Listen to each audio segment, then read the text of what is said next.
Everybody, we're going to go through our SESM round results.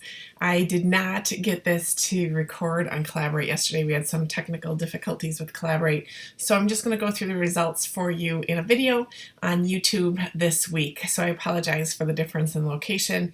It just is going to work better. So as I'm talking about the results, if you have questions, please feel free to go into the discussion board and look up the very first discussion board, SESM how-to questions, and please fill that in. I would love for you to share with me anything that you have questions about so I can get in and help you with this. I've done individual videos for people. I've pulled up people's areas and talked about it, so definitely want to help you with this. So this is practice round 3. Again, doesn't count for anything other than practice for you to do. And I am in Universe 1 right now. So Sarah, Hugo, Vicky, I've got your names all in here so I can kind of tell who's who, what's what. The things to keep in mind on this page. You get 40 points at the end that is kind of to play with. So if you do everything each week, your blog, and update your decisions each week, you will have 100 points. So whether you're getting it or not getting it, you get 100 points for trying. So I want you to try. There really is no harm, no foul in trying. Don't give up on this. Try to figure this out because the simulation that comes in the simulation class is even harder than this, and I really want you to get warmed up with it. So this is a time for you to ask questions and start to grasp this. The simulation in the simulation class is completely different, but it's the same type of concept. So it's getting your brain thinking about how to solve these problems. Whether you want to call it a game or an activity, it's a simulation, and there's a lot of variables at play and a lot of different algorithms. Nothing is ever perfect. Your forecasting is never going to be perfect. Things are going to always be changing, and welcome to the world of business because it's frustrating sometimes when you try something and it doesn't work and you think it should. It's no different than this, really. So hopefully my goal for you out of this simulation is for you to get your feet wet with a simulation, 1, and 2, to see some of the interdependencies companies have. So your marketing area has an impact on your production, has an impact on your financial department, has an impact on your forecasting department. Everybody impacts one another, and there's trade-offs that you make every single day. So there is no right answer for this. You are trying different things to see if you can really do well in this business environment. So as we're looking at this, the sales revenue for Sarah and Hugo and Vicky, very, very, very high. Everybody else kind of hanging in there this round in Universe 1. So the 40 points that are really at play for you, 10 points was practice round, so just doing the practice round, you got that. But there's 40 points at play, and the points at play really come into your total sales revenue. So the sales revenue line is very important, and your profit for the round is also very important. And what I do is I look at where you start with round 1 and where you end up in round 10. And I'd like to see improvement in all of those numbers. The only one there's 2 that people tend to struggle a little bit more with, but you should be able to improve on sales and you should be able to improve on profit. If you're working hard at this, I should see improvement. The only time that I sometimes don't see improvement are for those people that come out really strong on the first round, kind of by accident, and then struggle to keep that strength up through all 10 rounds. So that would be the only time that you probably have a little bit of a struggle is in doing that. But everybody should really be able to improve in at least 2 of the 4 areas that I'm looking at. So sales and profit are 2 of those areas.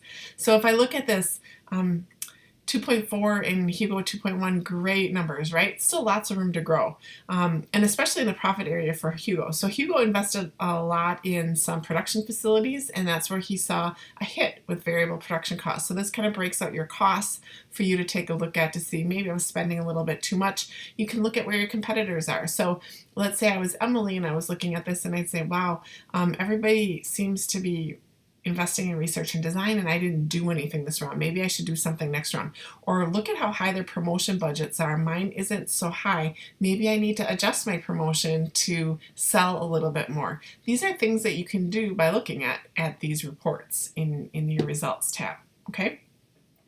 Now, the bottom part of the sheet gives you a little bit more information with your long-term loans, short-term loans. Now, short-term loans are like emergency loans, and you really want to stay away from them.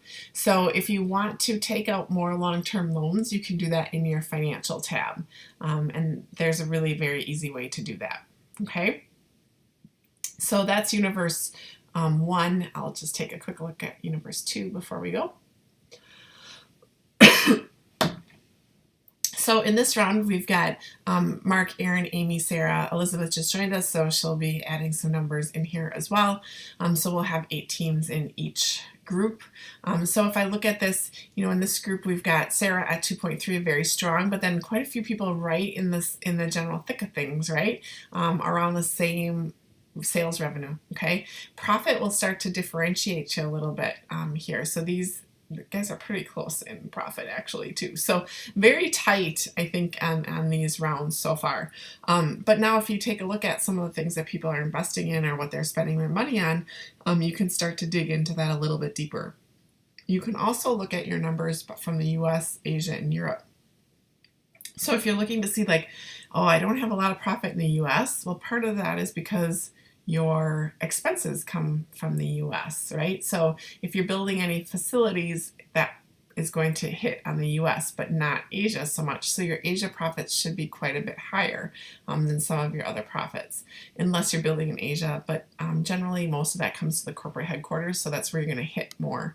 You can also see sales revenue. So for Europe, Mark and Aaron didn't sell anything in Europe this round. So that's something to kind of be considerate of and take a look at why that might be. So from markets, it doesn't look like there's any sales revenue at all in Europe. So that's a watch out. Okay, so what am I not doing in Europe that I might need to make a change to next round? Okay, so definitely take a look at each of these areas and see what might be of benefit to you. Okay. So just as a side note, Todd, you're doing very well in Europe.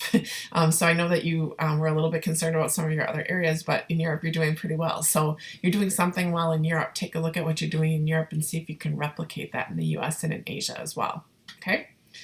So the ratios tab is really going to give us some information on our stock yield, dividend yield, that kind of stuff, if you're paying anything out to people. It also has your key financial indicators, your return on capital, return on equity, operating profit, that type of thing, okay? Not super concerned about this in this simulation. You will have to care about your cumulative profit in the simulation class. And these are just indicators on how well you're doing. So definitely take a look at them.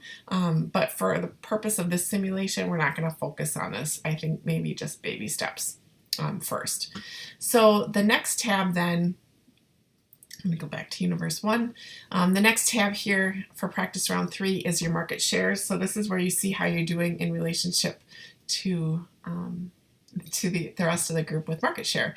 Now market share is 100%, right? You get 100% of your market, and how do you divide that up by team? Okay, so again, that's what you're really looking at.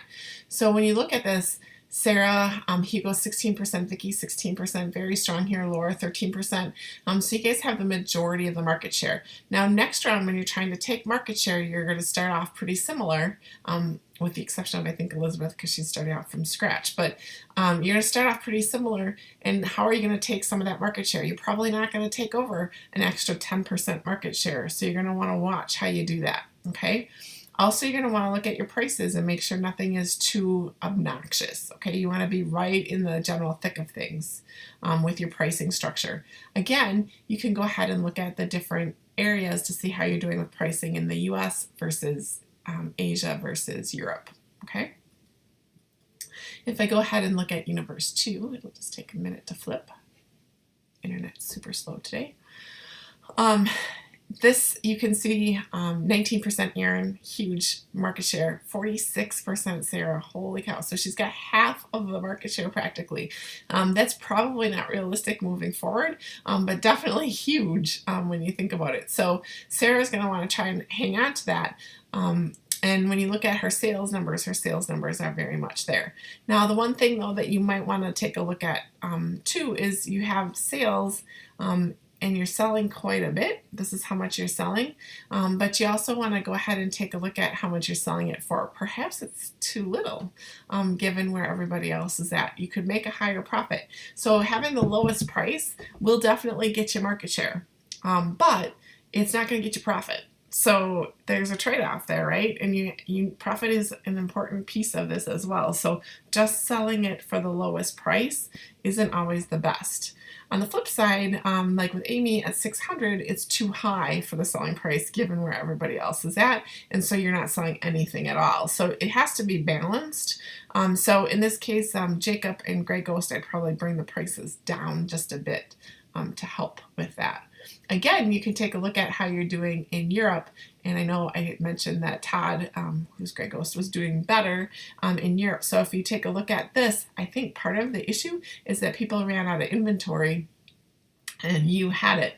So even though you were a little bit higher with price, you were able to sell quite a bit because people just didn't have the inventory to sell, because there's a few people that didn't sell anything. But had demand. So definitely did not have the inventory to sell the products at the time. So that's what that indicates to me. So taking a look at this production report, back to Universe 1, Laura at 90%, definitely where you want to be, right? You want your capacity utilization to be very high. Hugo with plants in Asia and in US having 72%, that's a great starting point. So what happens a lot of times is what happened with Vicky. When you open up your Asia, if you don't have the sales to support it, your utilization kind of tends to be a little bit lower until you can build your sales. So you want to make sure that you don't get yourself into trouble with too many plants. You don't want too few either, so there's a balancing act here. So Vicky's got quite a bit in Asia and in the US with 14. So she may, because of her utilization, want to hang out here for a week or two and just try to bring that up a little bit more before she invests in more plants, if that makes sense. Okay, and then you can also get the details of this as well. So we saw that Sarah, I wanted to say Sarah, but not Sarah. Must have been Laura. Laura had 90% utilization. She didn't use any contract manufacturing. So next round, she might want to start introducing some contract manufacturing if she doesn't have any facilities being built. Now next round, we're starting over, so you wouldn't have any, but get my drift on that. For those of you in the lower utilization rates, you may want to rethink, especially in the US, having any outsourced capacity. So contract manufacturing, what happens is you actually contract out with another company to make the product, and you say, I'm going to build 1,245 units, which is 1.245 million units, and I'm going to pay you X for it. That gets used up before your own inventory and your own production does. So you want to be careful how you use that. Now, in some cases, you'll find your contract manufacturing can be done cheaper than you can. So then that's a really tough decision to make on how are you going to utilize that and keep your utilization up. And maybe you sacrifice utilization for profit. Lots of different levers to play. Okay. Oh, I need to go to Universe 2 on production. So in this case, when I saw that Grey Ghost had some sales in Europe, as an example, I think it's because some people had run out of capacity to ship it to Europe. And so, like Sarah has 100%, she definitely ran out of capacity. So she had, and you can tell, I think, you could probably tell in the market reports, but you could tell Sarah even used up her contract manufacturing. Okay, so what's happening is she's selling her product for too little, and she's using up all of her contract manufacturing, and she could probably be making a little bit more profit on it if her price wasn't so low. So again, it's a balancing act. She's 100%, that's great, but she's losing customers as well. So again, complete balancing act. Not telling you what to do, just saying that low price isn't the only answer, and it's a lever to play. And then the cost report, I just look at things like products sold in the US means you're shipping from Asia to the US. So look at where you're shipping your products from. That's important. It's probably the biggest thing that I look at on that tab. Nothing major. Go back to Universe 1. Oh, say anything too major here either. So with that being said, I think that's the end of week 1. Please let me know if you have questions and if I can help you with any of the decisions you're making, because that's what I'm here for. Have a great week.